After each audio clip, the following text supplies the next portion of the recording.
और अब बात उस युद्ध की जो शुरू तो दो देशों के बीच हुआ था, लेकिन आज वर्ल्ड वॉर 3 की वजह बन गया है। रूस यूक्रेन युद्ध ने तीसरे विश्व युद्ध की शक्ल ले ली है।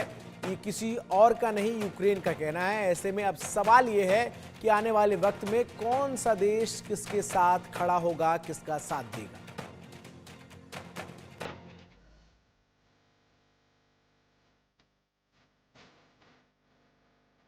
जिसका डर था, भय था, खौफ था, क्या वो सच हो गया है?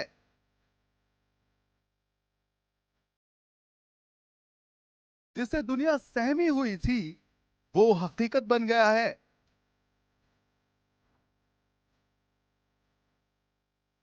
क्या वर्ल्ड वॉर 3 शुरू हो गया है? क्या दुनिया की तबाही अब तय है?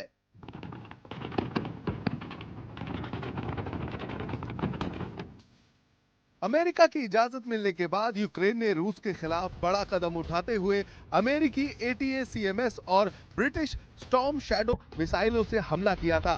यूक्रेन के इस हमले ने पुतिन को तिलमिला दिया था।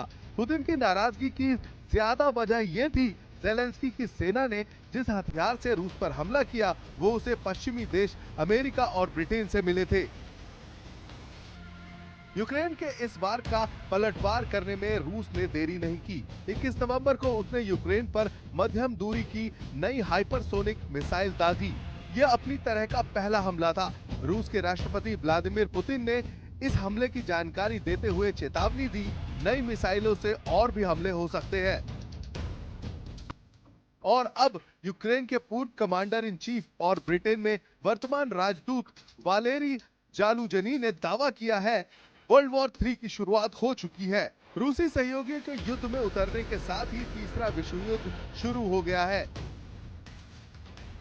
कीव इंडिपेंडेंट ने जालुजनी के हवाले से कहा, यूक्रेन अकेले रूस से नहीं लड़ रहा, उत्तर कोरिया के सैनिकों का भी सामना कर रहा है। इतना ही नहीं, ईरान निर्मित शहीद ड्रोन यूक्रेन में नागरिकों को खुलेआम मार रहे हैं। उत्तर कोरिया में बनी मिसाइलें यूक्रेन पर दागी जा रही हैं। अभी हम ये अफोर्ड नहीं कर सकते हैं, क्योंकि दूसरी तरफ अगर हम देखें तो इसराइल जो ईरान के साथ हमास और हिजबुल्लाह के साथ जो लड़ाई चल रही है, उसके भी बड़े घातक परिणाम आ रहे हैं। जहाँ तक इंडिया का सवाल है, इंडिया की जो पॉलिसी है वो बदलेगी नहीं। इंडिया इस समय रशिया के साथ भी अच्छे रिलेशंस हैं और यूक्रेन के साथ भी अच्छे रिलेशंस हैं, तो ये तटस्थ रहेगा। और इंडिया का जो रोल रहेगा वो ये रहेगा कि वो किसी तरीके से इन दोनों देशों के बीच में समझौता कराए। हमारे PM मोदी की जो डिप्लोमेसी है वो काफ़ी ऊंचे दर्जे की है। वो यूक्रेन भी विज़िट कर चुके हैं, रशिया भी विज़िट कर चुके हैं। उम्मीद है आने वाले समय में चीज़ें आस्ते आस्ते नॉर्मलिसी की तरफ बढ़ेगी और ये जो तीसरे विश्व युद्ध की हम बात कर रहे हैं वो टल जाएगा। ये एक हाइब्रिड वॉरफेयर का एक हिस्सा है जो यूक्रेन ये स्टेट कर रहा है कि तीसरा विश्व युद्ध शुरू हो चुका है। सवाल उठ रहे हैं, अगर वर्ल्ड वॉर 3 शुरू हो गया है तो कौन किसके साथ है, कौन किसके खिलाफ, और अब इसका अंजाम क्या होगा? इस सवाल का जवाब जानने से पहले ये जान लीजिए वर्ल्ड वॉर 3 और रूस के हमलों के डर से दुनिया क्या कर रही है, जिसमें इस आग में घी डालने वाला अमेरिका भी शामिल है। अमेरिकी खुफिया एजेंसियों ने डिफेंस कंपनियों से सुरक्षा बढ़ाने के लिए कहा है। खुफिया एजेंसियों ने डिफेंस कंपनियों पर रूस की तरफ से नुकसान पहुंचाने या दूसरे खतरे की आशंका जताई है। ये चेतावनी हाल ही में यूरोप में हुई तोड़फोड़ की घटनाओं के बाद जारी की गई है। इन घटनाओं का जिम्मेदार रूस को ठहराया गया था।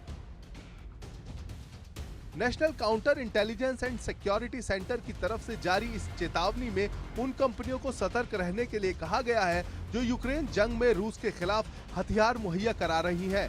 इसके अलावा जो अमेरिकी कंपनियां दूसरे देशों में भी प्रोडक्शन का काम करती हैं, उन्हें भी सतर्क रहने के लिए कहा गया है। माना जा रहा है कि रूस इन कंपनियों के व्यापार को भी नुकसान पहुंचा सकता है, साथ ही इनसे जुड़े लोगों की हत्या की कोशिश भी की जा सकती है।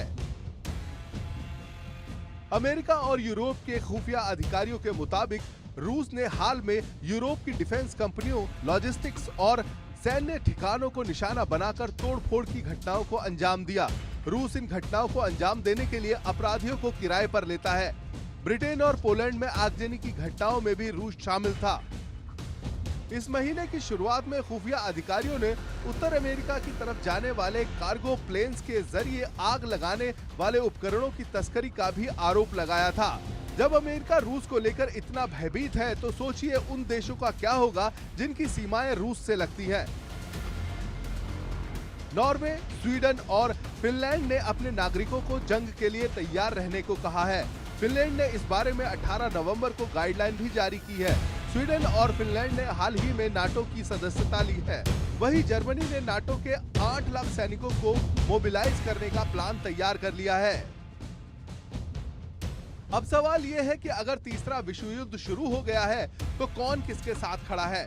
रूस ने मध्य पूर्व से लेकर अफ्रीका तक और पूर्वी यूरोप में पुराने और नए सहयोगियों के साथ नजदीकी संबंध बनाने की कोशिश की है। यही वजह है किम जोंग ने अपने हजारों सैनिकों को पुतिन की मदद के लिए रूस भेजा है।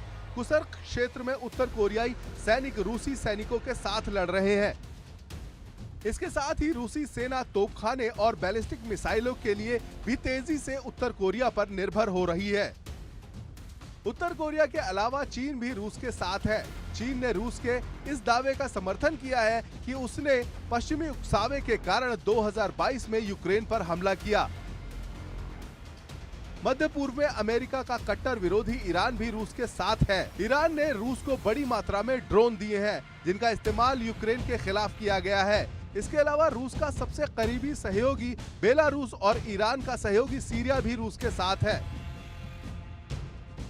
उधर युद्ध शुरू होने के बाद से ही अमेरिका यूक्रेन को सैन्य सहायता देने वाला सबसे बड़ा देश है। अमेरिका के अलावा जर्मनी और ब्रिटेन भी यूक्रेन को सबसे ज्यादा मदद देने वाले देशों में शामिल हैं।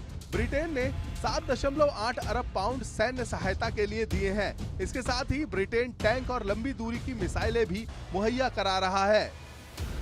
मैंने एक नए शीत युद्ध की संभावना देखता हूँ। नए शीत युद्ध की परिस्थितियां बन रही हैं और विश्व में पोलराइजेशन बढ़ रहा है। महाशक्तियों के बीच में ध्रुवीकरण बढ़ रहा है, जहां एक तरफ अमेरिका, नाटो और उसके जो अन्य एशियन एलाइज और कुछ अन्य एलाइज और पार्टनर्स हो सकते हैं, वहीं Russia, China, north Korea, Syria, Belarus, Iran जैसे जो राष्ट्र हैं वो एक खेमे में जाते दिखाई दे रहे हैं।